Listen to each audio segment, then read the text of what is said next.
So what's up guys, tutorial muna tayo sa bagong trend. So ayun, si Anthony pala yung videographer tsaka lahat-lahat at tsaka nag-edit at makeup artist pa.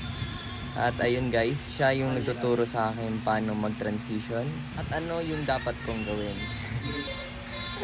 Parang tanga lang ano. O diba ang dali niya lang gawin?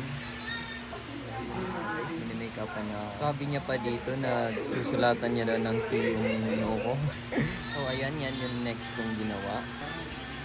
Siyempre dagat, nagwe-wave-wave talaga yan. Ayun, ginagaya ko nga lang siya nasa harapan ko. A for effort ka dyan. May pa-wipe-wipe pa yan, oh. Parang totoo siya. Tapos yung paharap-harap kung warin ganyan. Para smooth.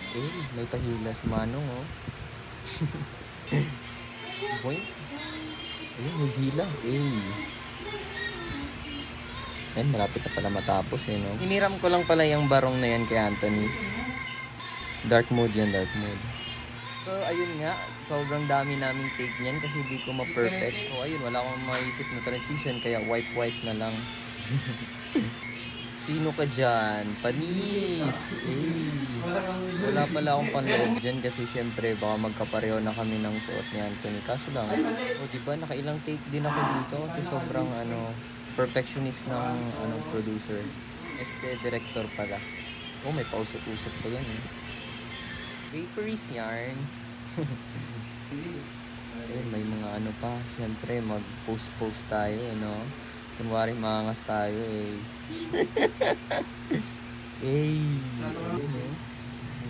Ganyan siya. May pa open.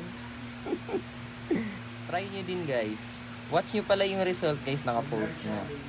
Thanks for watching. Result.